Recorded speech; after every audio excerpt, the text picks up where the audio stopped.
Hey, how are you? I'm Thundercloud here on Halloween, the 31st of October, with Bruce on my head, Sasha Seahorse in the background from the Seahorse Medicine Cafe here at the Australian Poetry Hall of Fame in Guyra. I've been away at a festival and I've only just got back. Yes, it's true. I've so much to share with you. I just wasn't sure what I was going to do. So, if you listen to me too, I'll tell you what I'm going to do. I've got a big box beside me and 2 bags full of poetry books that I got from the Capalaba Rotary Book Fair, recycled book fair. Well, look at this. I've also got a jellyfish. And you don't often see dead jellyfish because, well, they get eaten. And of course, Bruce. Well, as I said, it's Trick or Treat, October the 31st, Halloween. And so it's an unboxing special.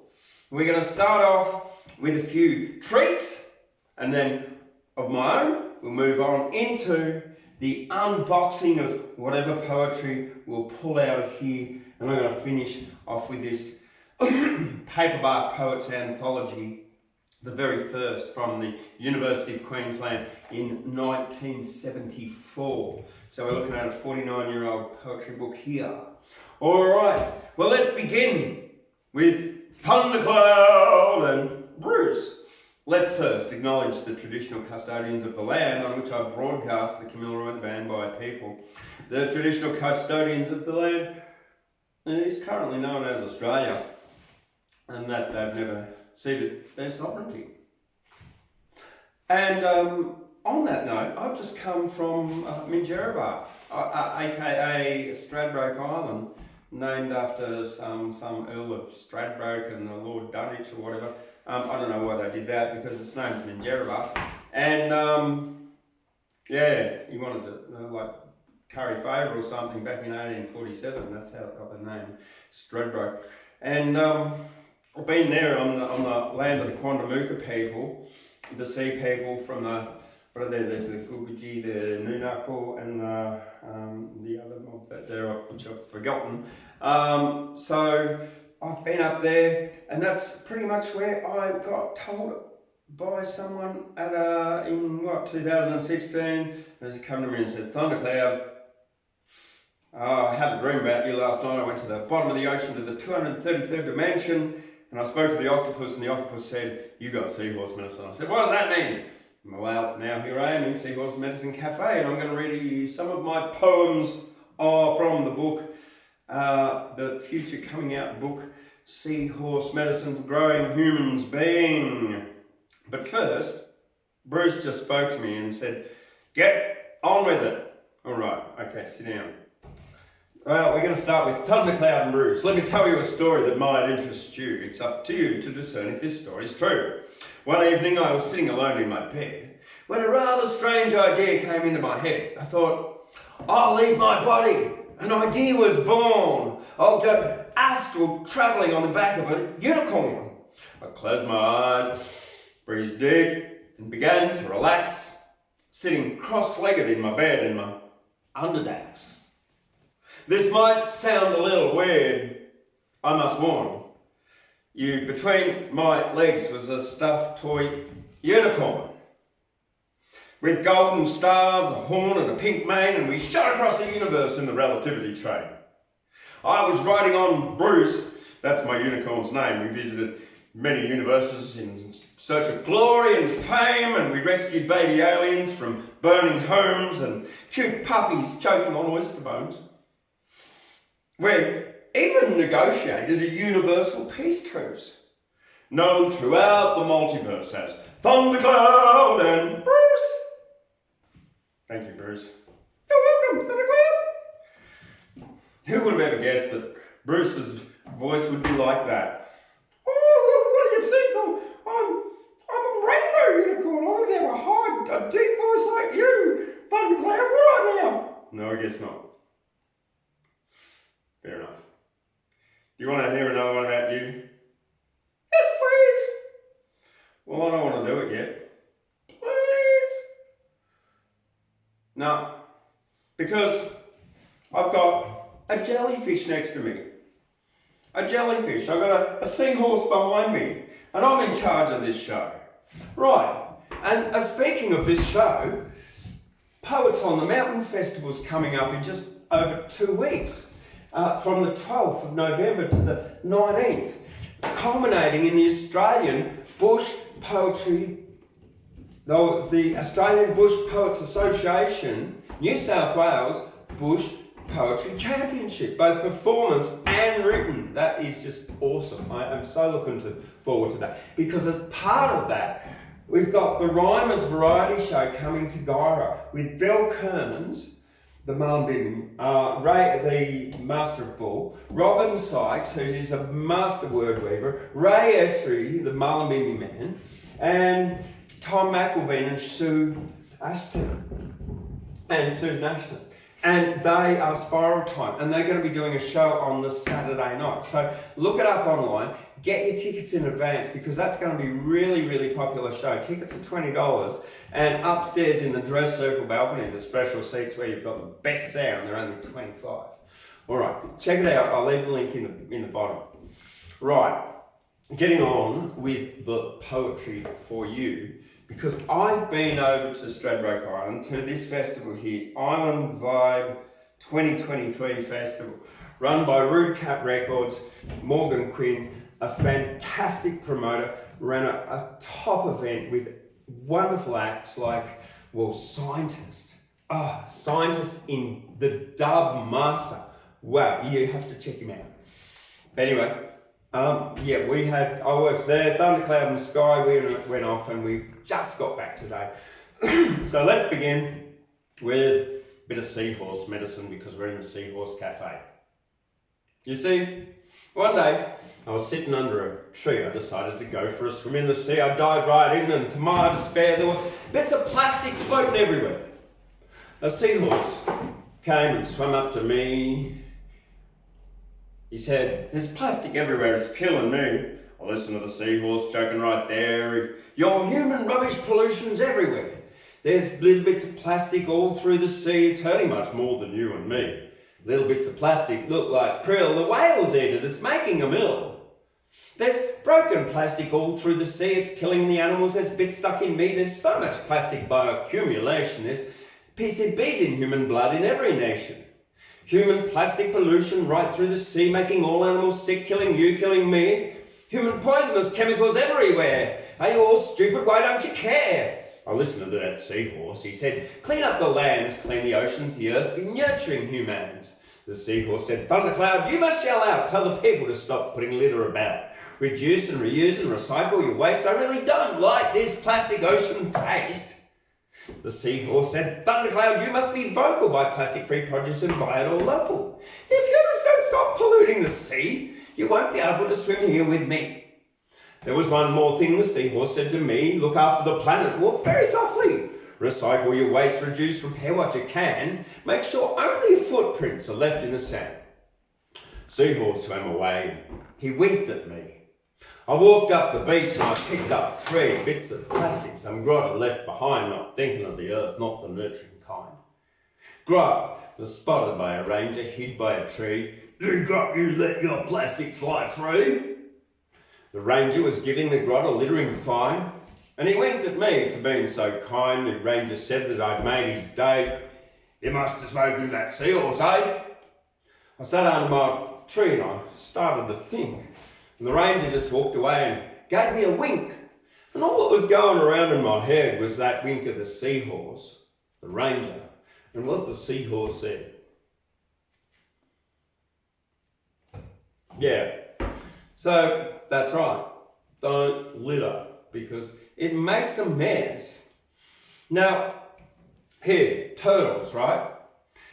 Out there on Stradbroke Island, we walk around the headland, and there was a turtle.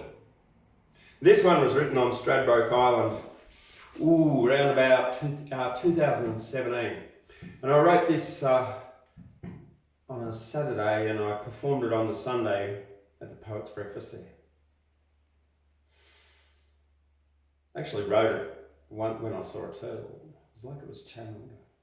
The turtle said, "Turtles live for 100 years, but you'll never ever see a turtle's tears. Even though the turtles are crying, they live in the sea. Their tears are never drying. I was walking on the beach and up a turtle swam, said, I get a message for you and all the humans. Turtles are dying all through the sea. I've come to the beach so you'll see me, dry, and I'm crying. My mummy's dead. She choked on a plastic bag," the turtle said. "It looked like a jellyfish floating in the sea. My mummy ate it, thought it was yummy.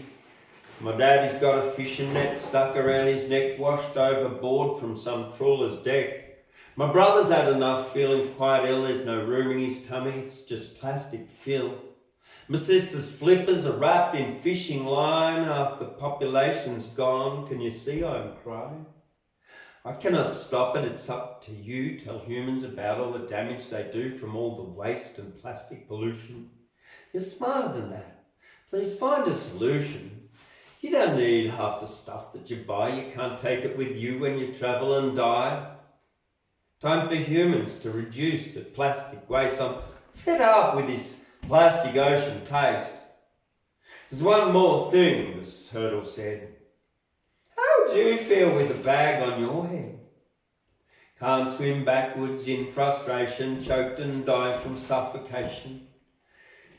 Can't you see these tears of mine? Do you hear me? All my friends are dying." I said to the turtle, "This is what I'll do. I'll tell all my friends. So I'm telling you, clean the oceans, make it like one before, then the turtle will live to 100 or more. Turtles can live for a very long time, but the plastic is killing them and they are dying. If you want your kids to see a turtle too, here's the thing you have to do. Reduce, reuse, repair what you can. Don't litter the earth. Be a nurturing human. If we all work together to make the sea clean, then my crying turtle tears will be just a dream. If we don't work together to stop the turtle dying, there'll be no turtle left. There'll be no turtle crying. Turtles can live for 100 years, but you'll never ever see a turtle's tears, even though the turtles are crying. They live in the sea, their tears are never drying. I was walking along the beach and up the turtle swam, said, I've got a message for you and all the humans.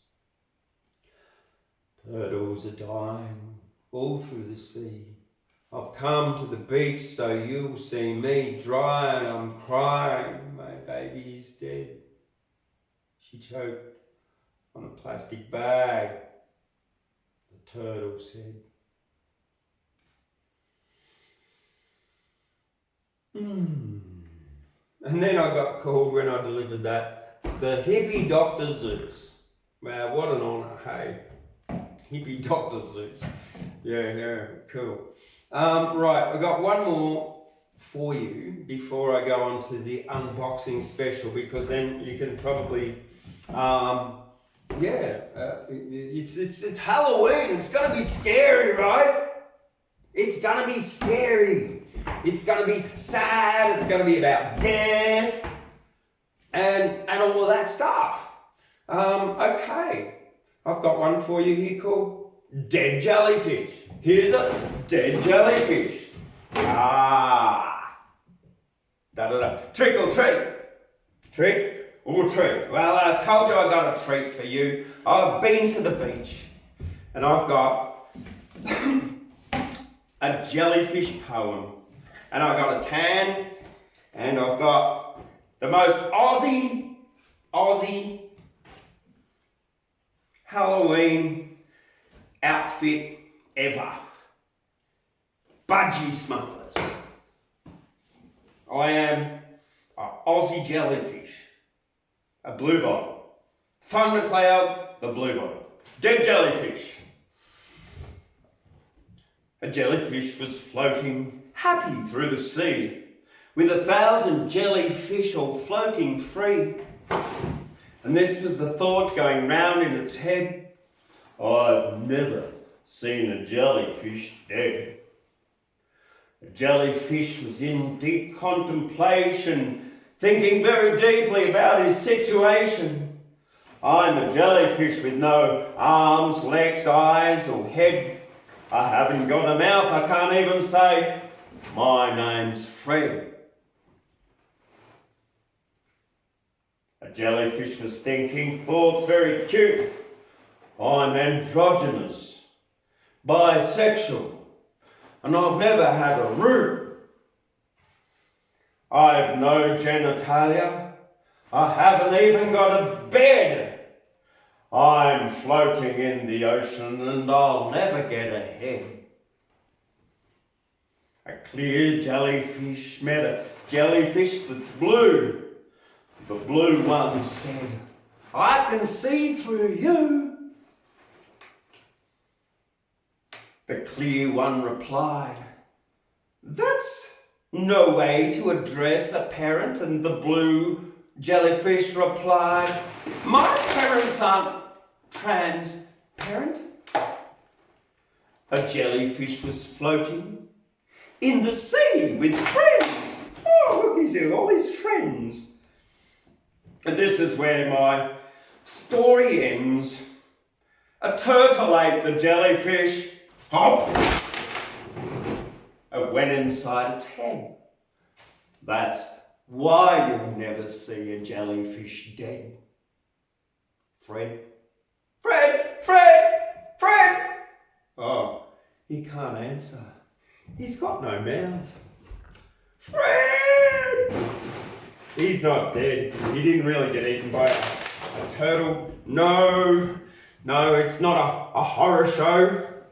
Oh, well, maybe it is. It's Halloween. Right, let's get dressed. What have we got? Now we've got poetry for other people's poetry too. Smells like sardines in here.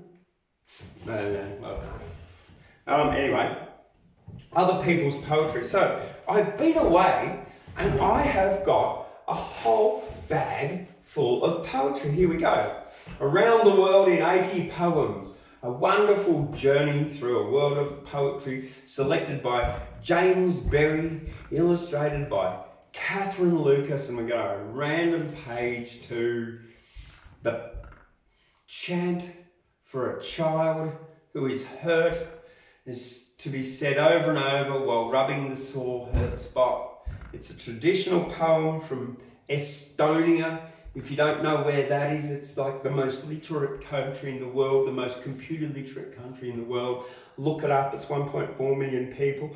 The capital is Tallinn, and certainly, a model for the new world global order, like the digital one. Chant for a child who is hurt. Take the cow to the field, fetch some hay for the cow, squeeze milk from the cow, bring the milk to your mum, take bread from your mum, give the bread to the chief, take a coat from the chief, send the coat to the king, gain a cane from the king, lead the cow with the cane, take the cow to the field, etc. And you just repeat it over and over again. There you go, first one done. That's from Around the World in 80 Poems, and that will be going into the Australian Poetry Hall of Fame International Poetry Library, because this has got stuff from Guyana, Suriname, Nicaragua, Chile, Argentina, Mexico, New Zealand, Australia, all the way down to Mozambique, Italy, Spain, France, Pakistan, Iran, and 100 other places or whatever. All right, number one of our unboxing special. Right, as I was going around, and one of the really important things that University of Queensland Press has put out are these series of Poets on Record. This is number 8, and it's A.D. Hope, and he's certainly was in his time the most highly regarded poet in Australia in the early 70s, the 60s, the 70s, the 40s, or when he started writing anyway. A very amazing poet. Look, I know, what am I going to read? I'm just going to come in here, and it's actually, there's the poetry and the record. These are a fantastic series. This was published in 1972 from University of Queensland Press. And they actually recorded A.D. Hope's voice, along with a whole heap of other poets there. And Death of the Bird is fantastic. Oh, it's even signed by him. Look at that.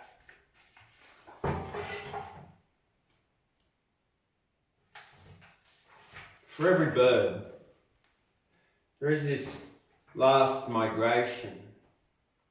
Once more the cooling air kindles her heart with warm passage to the summer station.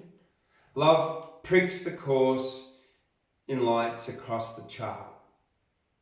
Year after year, a speck on the map divided by a whole hemisphere summons her to come. Season after season, sure and safely gliding. Going away, she is also coming home. And being home, memory becomes a passion, and which she feeds her brood and straws her nest, aware of ghosts that haunt the heart's possessions, and exiled love mourning within the breast. The sands are green with a mirage of valleys. The palm trees cast a shadow not its own. Down the long architrave of temple or palace blows a cool air from moorland scarps of stone. And day by day, the whisper of love grows stronger. That delicate voice more urgent with despair. Custom and fear constraining her no longer drives her at last on the waste leagues of air. A vanishing speck in those inane dominions, a single and frail uncertain of her place, alone in the bright host of her companions, lost in the blue unfriendliness of space. She feels it close now, the appointed season. The invisible thread is broken as she flies. Suddenly, without warning, without reason, the guiding spark of instinct winks and dies. Try as she will, the trackless world delivers. No way the wilderness of light, no sign. The immense and complex map of hills and rivers mocks her small wisdom with its vast design. And darkness rises from the eastern valleys, and the winds buffet her with their hungry breath, and the great earth, with neither grief nor malice, receives the tiny burden of her death.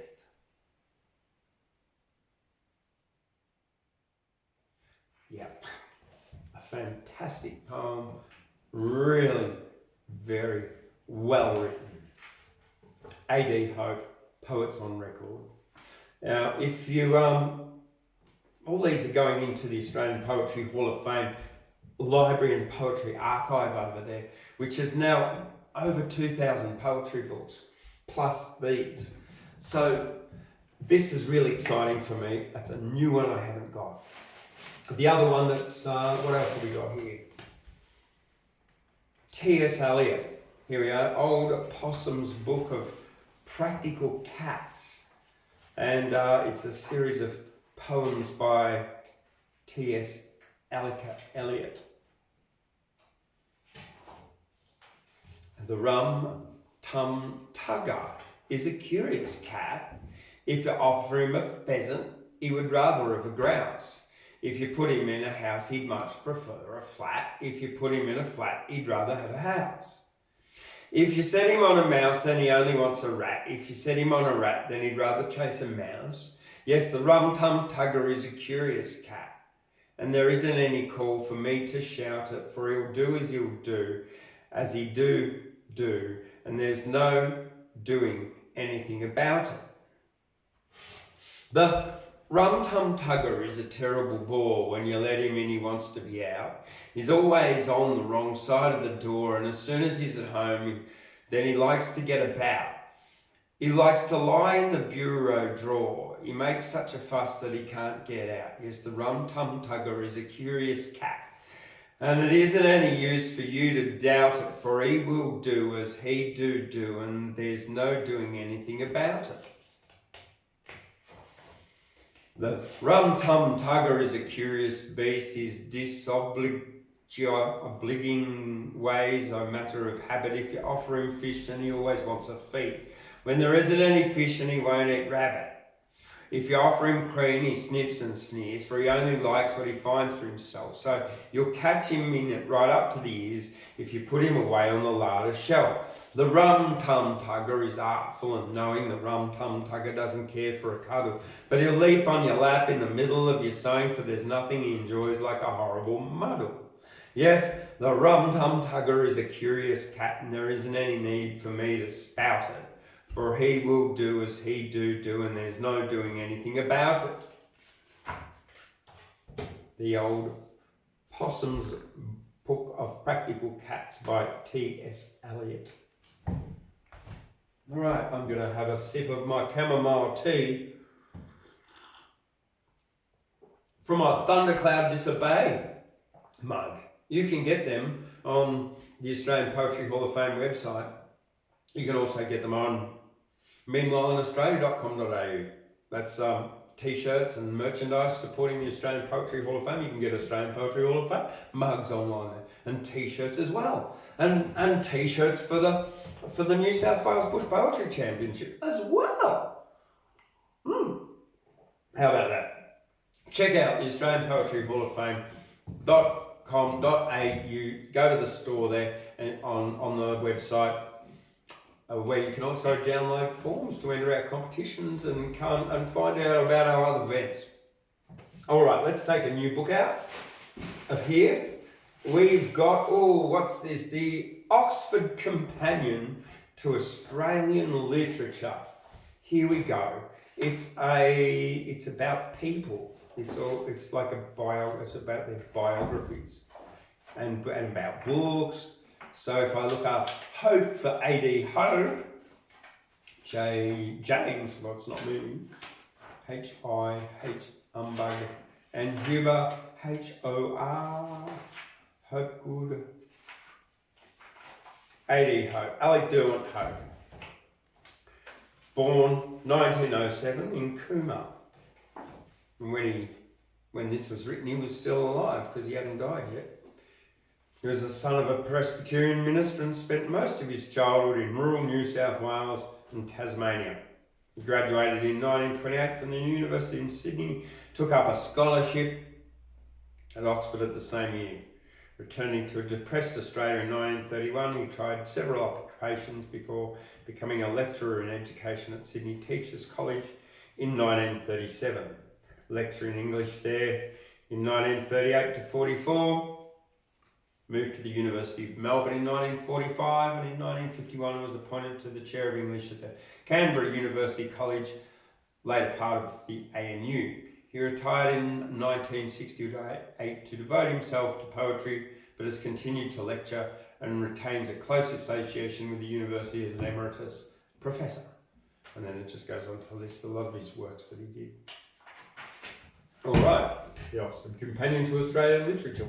One more book for the library. Oh, we got Singer of the Bush and Song of the Pen. These are the early and late works of Banjo Paterson. All right. Well, bit of banjo, hey? That's what we're going to what you're going to hear now. Well, let's go through his early stuff. 1885 to 1900. Dear Ralph. Let's have a book. Have a look. Captain Cook.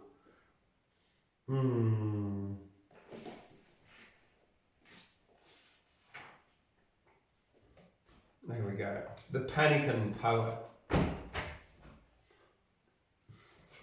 There's nothing here sublime, but just a roving rhyme, run off to pass the time with naught titanic in. The theme that it supports and thoughts it treats of courts, it's bare of golden thoughts, it's just a pannikin. I think it's rather hard that each Australian pard, each one, poetic card, with thoughts galvanic in, his fiery soul alight in wild aerial flight will sit him down and write about a pannikin. He makes some new chums fare from out his English lair to hunt the native bear, that curious mannikin. And then when times get bad, that wandering English lad writes out a message sad upon his pannikin. Oh, mother, think of me beneath the wattle tree, for you may bet that he will drag the wattle in. Oh, mother, here I think that I shall have to sink. There ain't a single drink the water bottle in. The dingo homeward hies, the sooty crows uprise and call their fierce surprise a tone satanic in. And bearded bushmen tread around the sleeper's head. See here, the bloke is dead. Now, where's his pannikin? They read his words and weep and lay him down to sleep there, where wattled branches sweep a style mechanic in. And reader, that's the way the poets of today spin out their little lay about a pannikin. Pannikin is the thing that you would carry the water in. Okay, Singer of the Bush, that's one of Banjo's early poems. Some of his later ones now. Let's see what we got. Well, this is actually a lot of his writing, actually. Here's a poem. The Ballad of M.T. Nutt and His Dog. This was originally published in the Evening News, 17th of December 1904. Ballad of M.T. Nutt and His Dog. The Honourable M.T. Nutt about the bush did jog, till passing by a settler's hut he stopped and bought a dog. Then started homewards full of hope, alas the hope should fail. The dog pulled back and took the road beneath the horse's tail. The horse remarked, I would be soft, such liberties to stand. Oh dog, he said, go up aloft.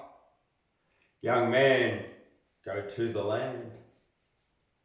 So the horse kicked the dog and the man fell off.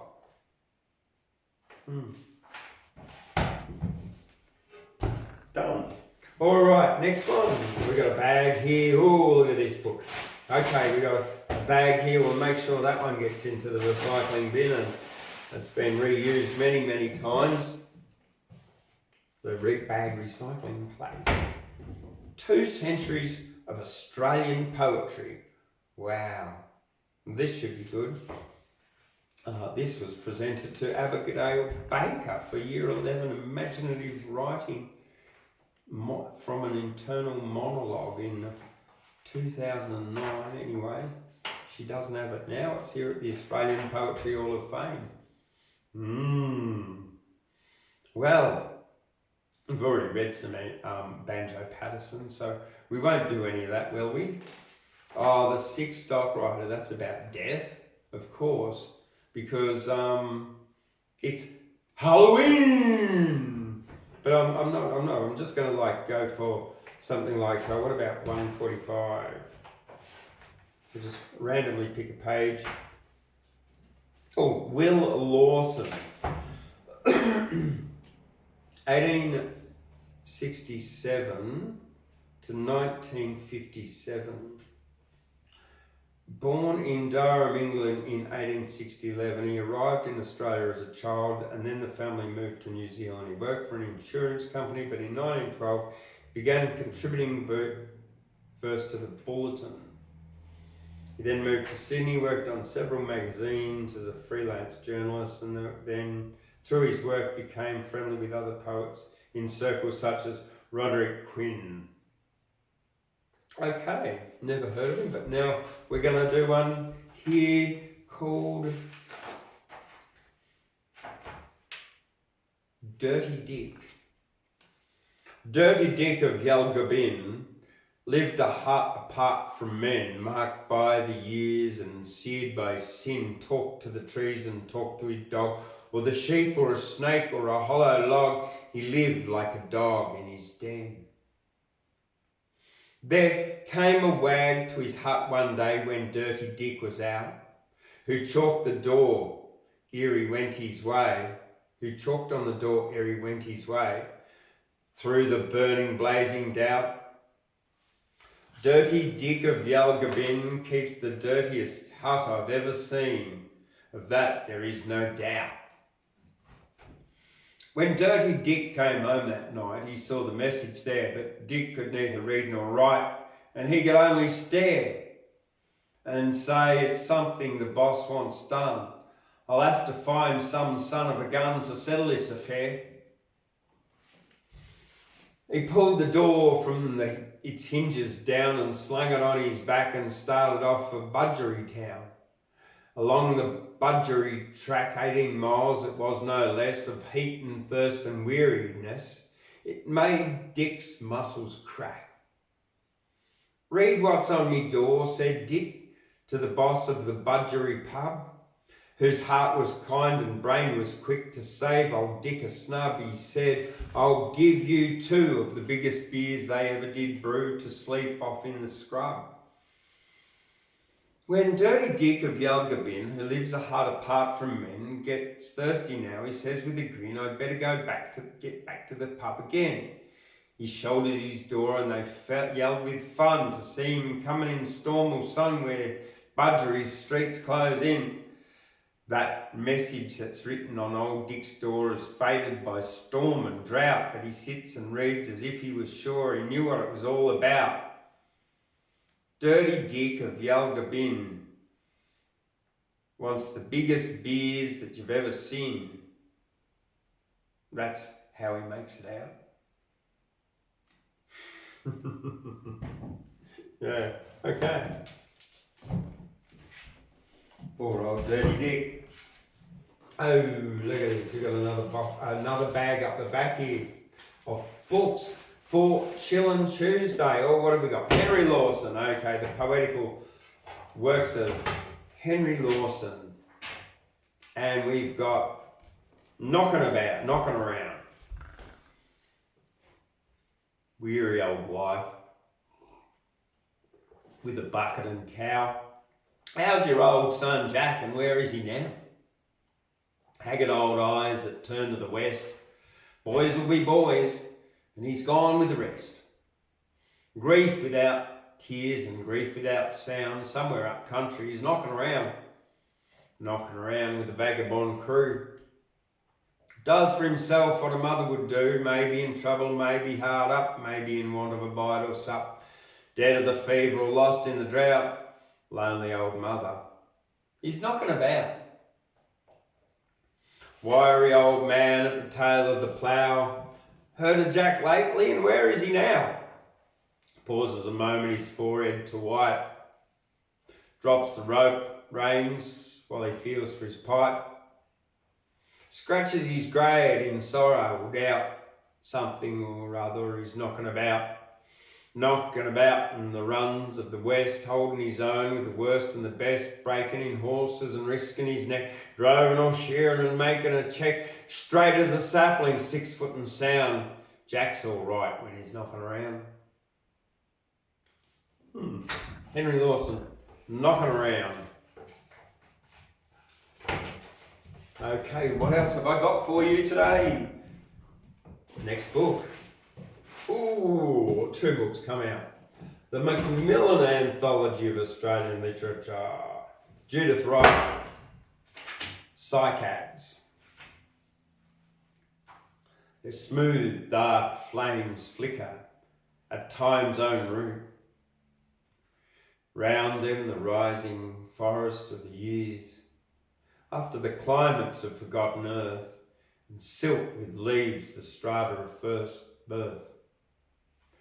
Only the antique psychics sullenly keep the old bargain life as long since broken and cursed by age through each chill century. They watch the shrunken moon but never die. For time forgets the promise he once made, and change forgets that they are left alone. Among the complicated birds and flowers, they seem a generation carved in stone. Leaning together down those gulfs they stare, over whose darkness dance the brilliant birds that cry in air one moment and are gone, and with their countless sums the years spin on. Take their cold seed and set it in the mind, and its slow root will lengthen and deep, till, following, you cling on the last ledge, over the unthinkable, unfathomed edge, beyond which man remembers only sleep.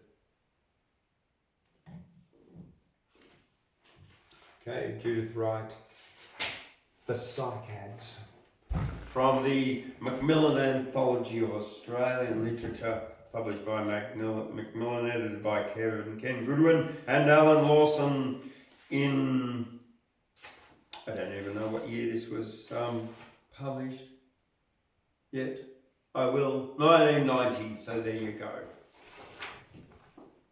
All right, the next one to pull out of the bag, unbagging, unboxing. Oh, this one here. Oh, Blue Lights, Clear Atoms, poetry for senior students. Well, I don't know who wrote this, but yes I do. Grace Nichols. Holding tropical death. Okay. The fat black women want a brilliant tropical death, not a cold sojourn in some North Europe far forlorn. The fat black woman want some heat hibiscus at her feet, blue sea dress to wrap her knee. The fat black woman want some brawl, no quite jerk tear wiping a polite horse withdrawal.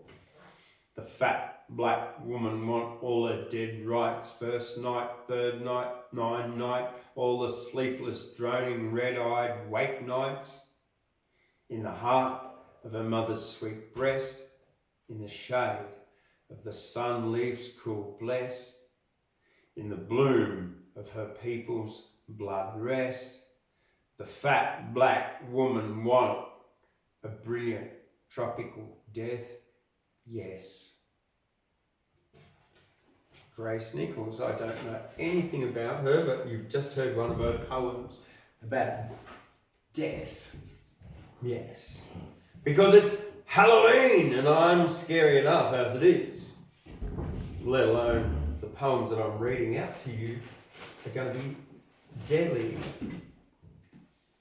The best Australian poems of 2003, edited by Peter Craven.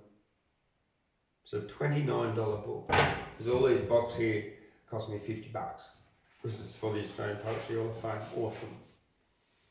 All right, let's grab something.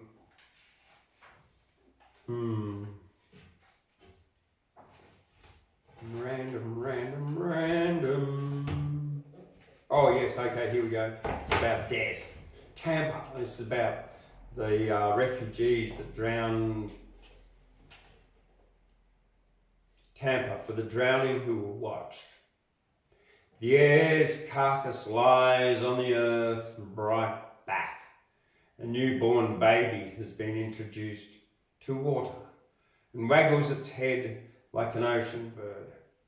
This is the day coming after the one on which we gave up all compassion. We preferred to think of ourselves as humble and privileged, to live well together, to watch dying those fleeting for their lives, who did not do so in an orderly and legal fashion. The air today has a new coldness. It will never lose. Our blood will not be cherished.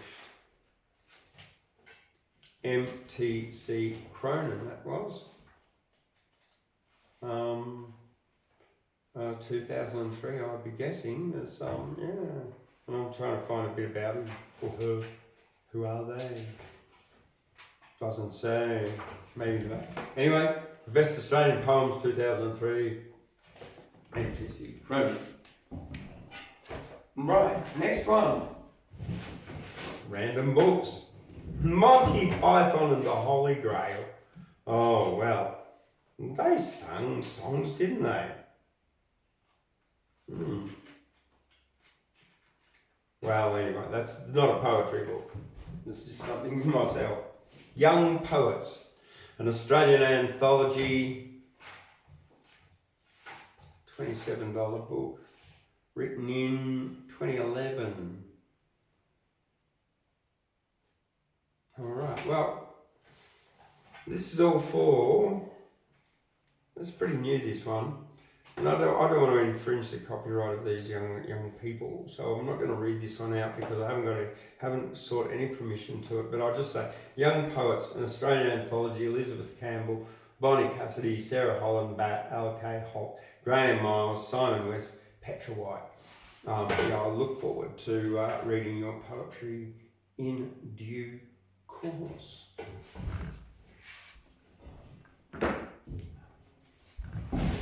More books here for you to read. Oh yes, well, I've already got this one. The Popular Book of Australian Rhymed Verse. That's another one here I've got. So many books. The Unboxing, this is also saying. Oh, here we go, an old one. Henry Kendall. Yeah, now this is, here we are, we're talking now. And this is why. This one really excites me. I open this book and I look inside it, and I found it's a Christmas 1911 to somebody whose name I can't read because it's kind of Mr. A something. It looks like McLean or something. But Angus and Robertson publishes Poems of Henry Kendall. 1903 it was.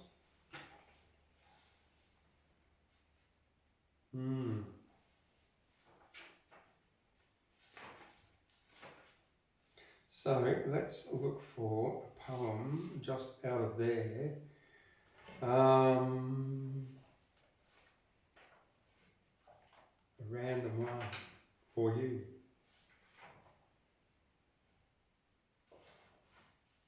Mooni. To be by Mooni now, where the great dark hills of wonder, scarred with storm and cleft asunder by strong sword of the thunder, make a night of the morning's brow, just to stand where nature's face is flushed with power in forest places, where of God authentic traces are. To be by Mooni now.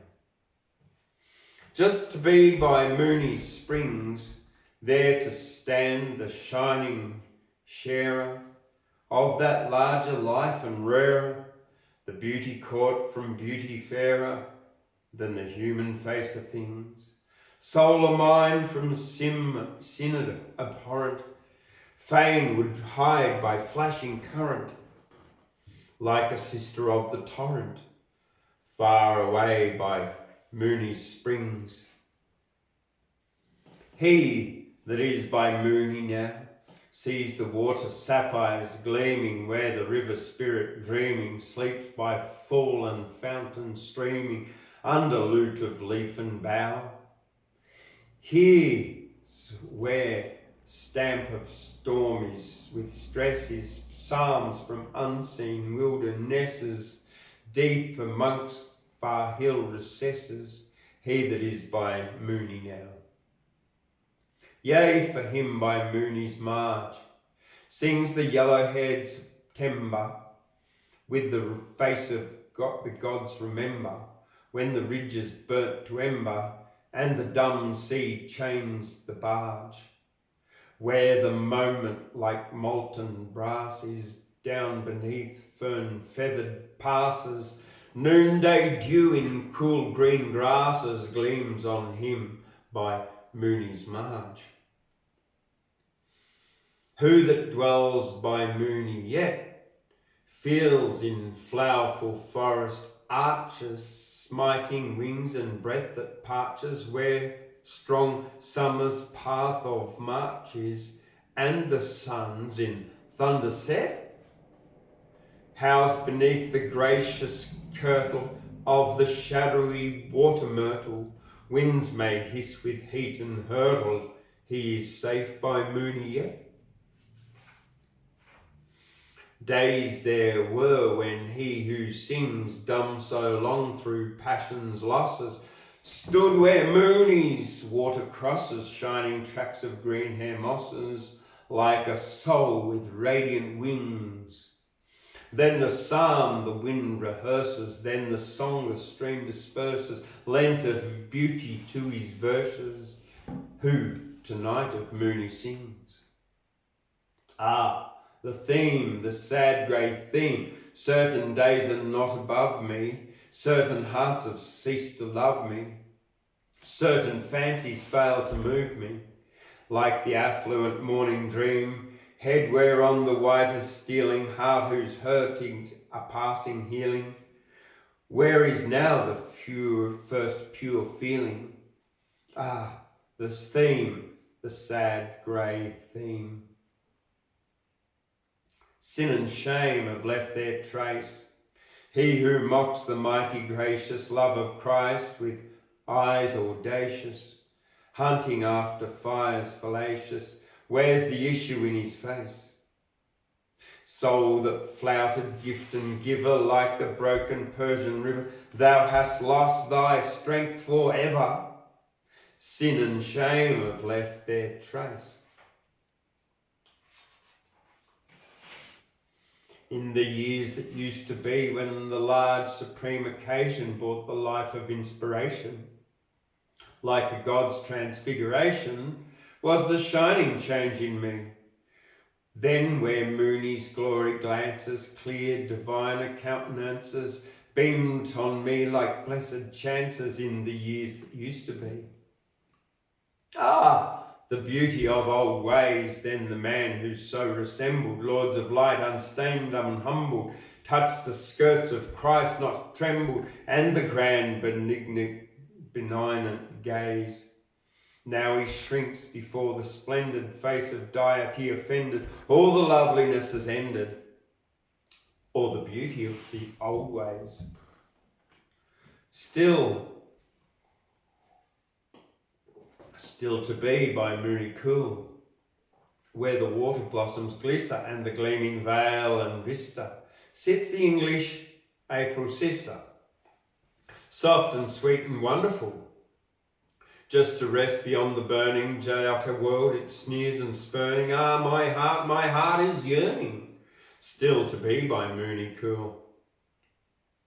Now by Mooni's fair hill heads, lo, the gold green lights are glowing, where because no wind is blowing, fancy here's the flowers are growing in hereby watersheds.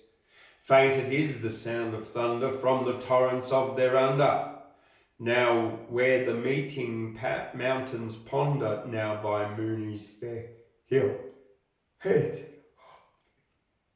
Just to be where Mooni is, even where the fierce fall races down August unfathomed places, where of sun our moon no trace is, and the streams of shadow hiss. Have I not an ample reason so to long for sick of treason? Something of the old grand season, just to be where Mooni is. Henry Kendall.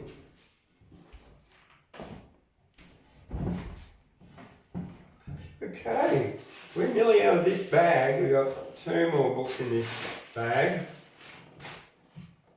And we got the children's Lawson. So what are they? Stories? Oh, they're actually stories for children, so not poetry. Oh, there's a poem. Wow, Ballad of the Drover. No, we won't do that. Because we're just going through the books and we've already done a Henry Lawson tonight. Chaucer, The Wife of Baths, Prologue and a Tale. Well, that's a rhyme novel and I'm not reading that one for you either. All right, now we are on to the unboxing. What do we got? We got The Erotic Spirit, an anthology of poetry of sensuality, love and longing, edited by Samuel Hammett. Here we go, one by Yosano Akiko. Spring quickly passes, everything perishes. I cry out loud whenever your touches tingle my breasts. Yosano Akiko, 1878 to 1942. Here's another one by Kabir, 1398 to 1448. Give up erotic games, Kabir. Let longing flood your heart. Only through tears of longing can you glimpse the face of the beloved. Sometimes, everywhere I look, oh my love, I see your radiant face with your ever-present. How could I close my eyes to anything? There you go. Kabir. Okay. The Erotic Spirit. So there you go. That's another poetry book for the Poetry Library and Archive. What do we got here? How Australian Literature Grew. This looks like an interesting book. But it's basically, it's not a poetry book.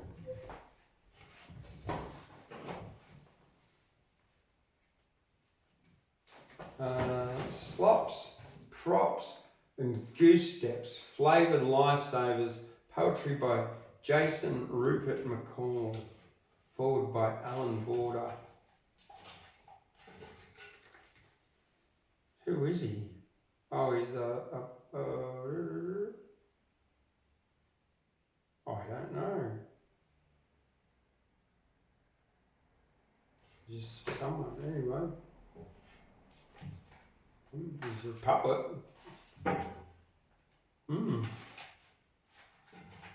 A Stradbroke kind of magic. Alright, well I've been to Stradbroke Island.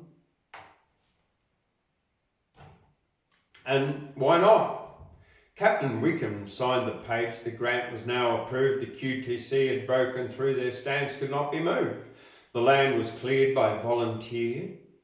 A course was promptly marked. The stump holes filled with Brisbane dirt before the call embarked. Then one August afternoon in 1865, Columbus won the maiden plate and racing came alive.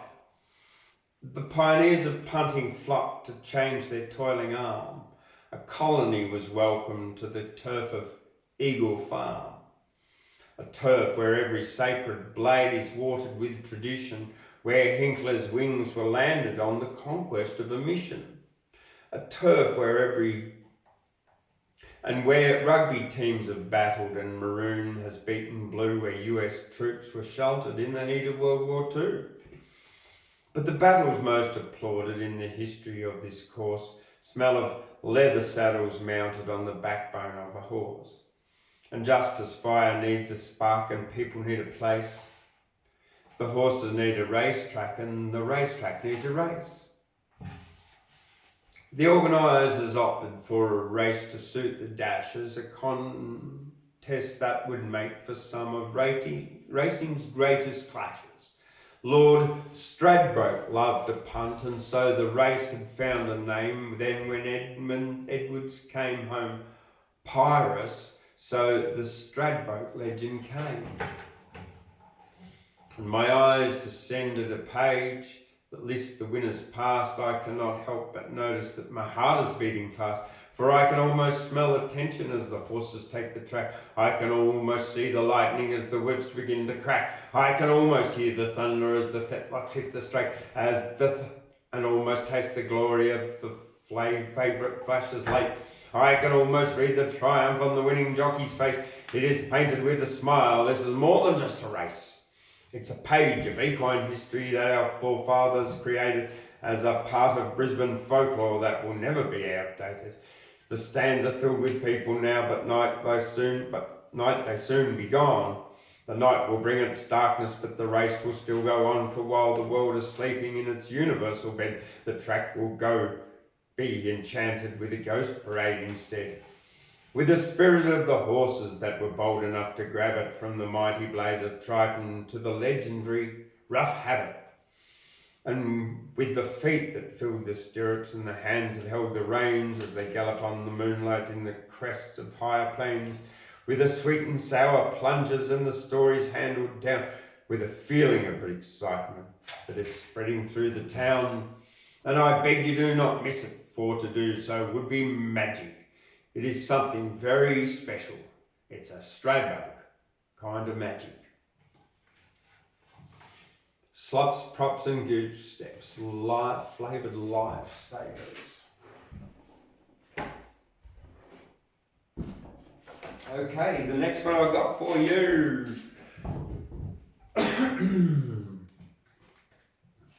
Prize-winning Australian performance poetry by Annie McBurn. Inside these pages is a treasured trove of prize-winning poems.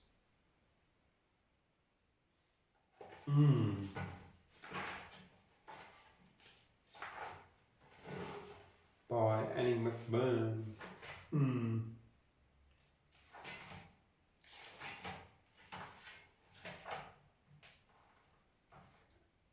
It's more fun than fun. An actor's life for me. I'll be a pirate and sail the seas with yo-ho-ho and a bottle of rum. I won't be home for tea, mum. I'll have a parrot that sits on me chest. I'll squawk pieces of 8 and give me no rest. I'll wear a black patch on me eye, and when I'm captain they'll shout, aye aye. I'll climb the crow's nest and yell, ship ahoy. Or maybe I'll just be the cabin boy and scrub the decks and shine the guns. Ah yes, a pirate's life is so much fun. And on me belt I'll carry me a sword with a cutlass pistol to protect me hoard of gold and silver, diamonds and rubies. I'll lock the chest and hide the keys. But when the foe sails in from the dark, I might walk the plank into a shark. Me mates might mutiny, then where would I be? To be or not to be depends on what mum's cooked for tea. Hey mum! There we go. Prize-winning Australian performance poetry.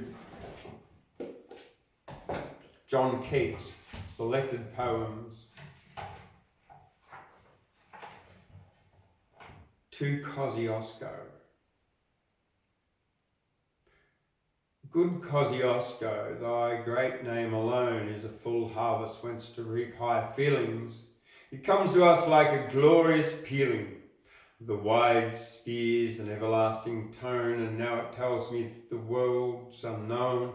The names of heroes burst from clouds concealing and change to harmonies forever stealing through cloudless blue and round each silver throne, that tells me that on a happy day, when some good spirit walks upon the earth, thy name with Alfred's and the great of yore, gently comingling, gives tremendous birth to a loud hymn that sounds far, far away to where the great God lives forevermore. John Keats to Kosciuszko. All right, next one. A.S. MacDonald, More Than Meets the Eye. Norm. Norm is a modern democratic man. In his own day, he loves to say, a free-thinking slave of none. He is a democratic modern man, a masterless slave of being, ties of ancient gods freeing, trying all the things he can. A servant in deserted, derelict estate, a fault master of all duty there, a willing slave of choice everywhere, and believer in the changing future of fate. Norm is a democratic modern man, resenting the new way things have turned out, shaking fist at God who isn't there about the way things never go to plan. A.S. McDonald, Norm. More than meets the eye.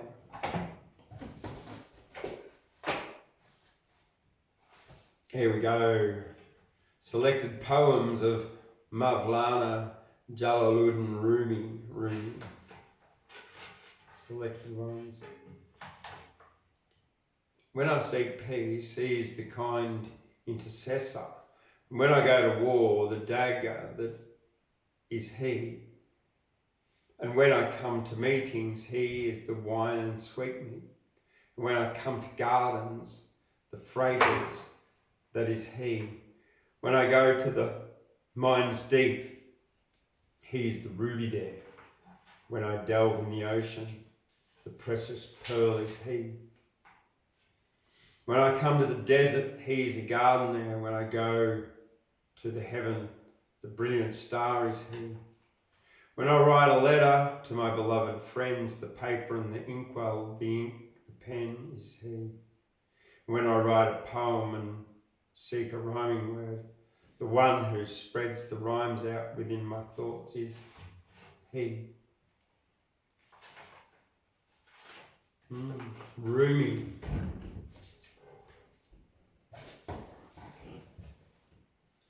Now we've got for you a book of English Irish proverbs.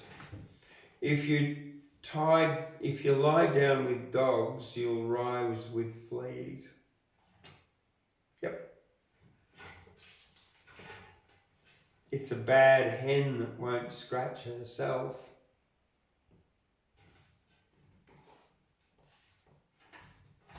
There you go. All right, now, the last one I've got for you for the night. Chillin Tuesday. It's actually starting to get chilly here because I'm in Gyra and I'm dressed for Stradbroke Island in Queensland in board shorts and a singlet. Hey, yeah, no sense, no feeling, you know what they say. Let's put on a hat. We might need a bit of a warm head. Come on, Bruce. Come on, Bruce. All right. Okay, I've got 2 poems selected from the first paperback poets anthology with poems by so many award-winning poets. It's amazing. But the first one, The Gatton Tragedy, because it's Halloween.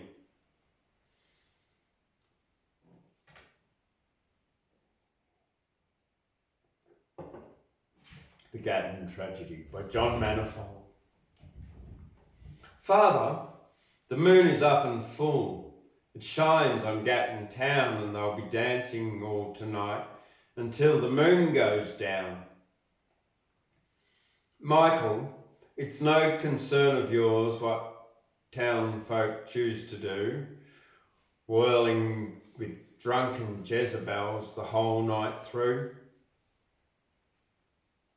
Father, the dancers are my friends. They're decent girls and men. I'll take my sister Nora there and dance with her. What then? Michael, it's not a seemly thing for you and her to ride so much alone together like a bride and groom and his bride. Summer's a loving season, true, and the moon a lover's moon, but you're too old to be jealous, Father. You'll have your daughter soon. I'll take young Ellen to see fair play and borrow from Bill McNeil his old grey horse and his sulky, for for all its wobbling wheel. Michael, there's no contesting you, since your hot blood's bound to win, but may the harm be on your head, and God shield all from sin. They were not home when midnight struck, nor when the sky grew pale, so Bill McNeil rode out alone to follow the sulky's trail.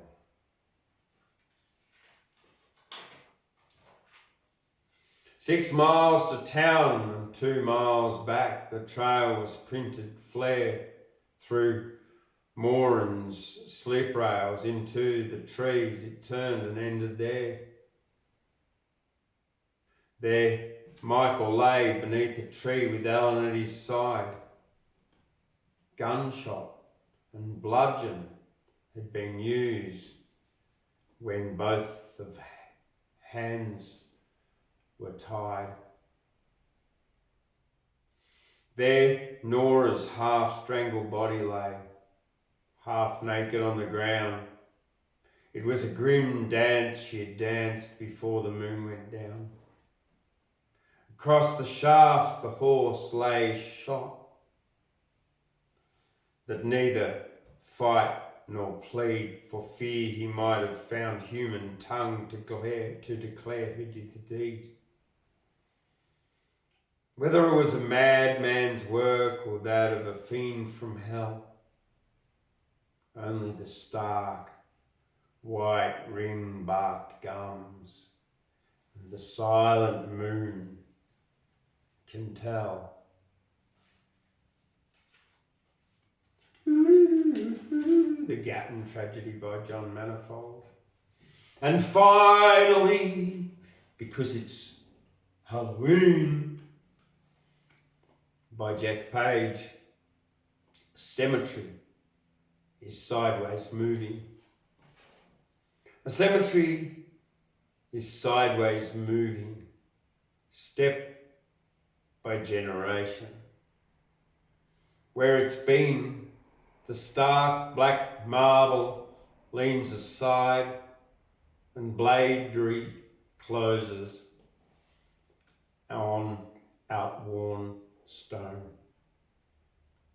Where it's at, swift mowers nose the polished slabs, glass domes enfold fresh plastic flowers. Where it's headed, an acre waits, unmarked. The cemetery is sideways moving, with footprints of stone. Jeff Page, there you go. All right, well, thank you very much for joining us on Chillin Tuesday. I've got one more for you, because Bruce is telling me, do it. Okay, Bruce number 2. Thundercloud rides a unicorn and her name is Bruce. Both of us like to drink apple, beetroot, carrot, ginger juice. We eat a lot of vegetables, the colour of the rainbow, washing away the garbage, leaving new growth where we go. Booming through the sky, we appear very frightening. Rivers run from thunderclouds and ozone's made from lightning, riding through the sky and the dust and also dawn. Thundercloud comes charging on Bruce, the unicorn. The drought was very long. The rain man gave a call to Thundercloud and Bruce to come and make the rain fall. They appeared from the west. They blew in across the plain with the petrichor smell of freshly falling rain. Dust was whisked in eddies in the approaching wind as Thundercloud and Bruce rose up and then rose in. The hail fell and then the rain, the rivers ran in torrents. The destruction that they wrought was filled with gentle violence. The river rose, left its banks and began to flood. When the flood subsided, there was left a layer of mud. Homes destroyed, roofs blown off, lives came to an end. But life goes on, and this was an opportunity to begin fresh again. Thundercloud and Bruce just then left and rode away, leaving destruction and a rainbow after hours of the play. They rode off into the distance leaving a clear blue sky. A caterpillar emerged from a cocoon, but it was now a butterfly. Right, that's it.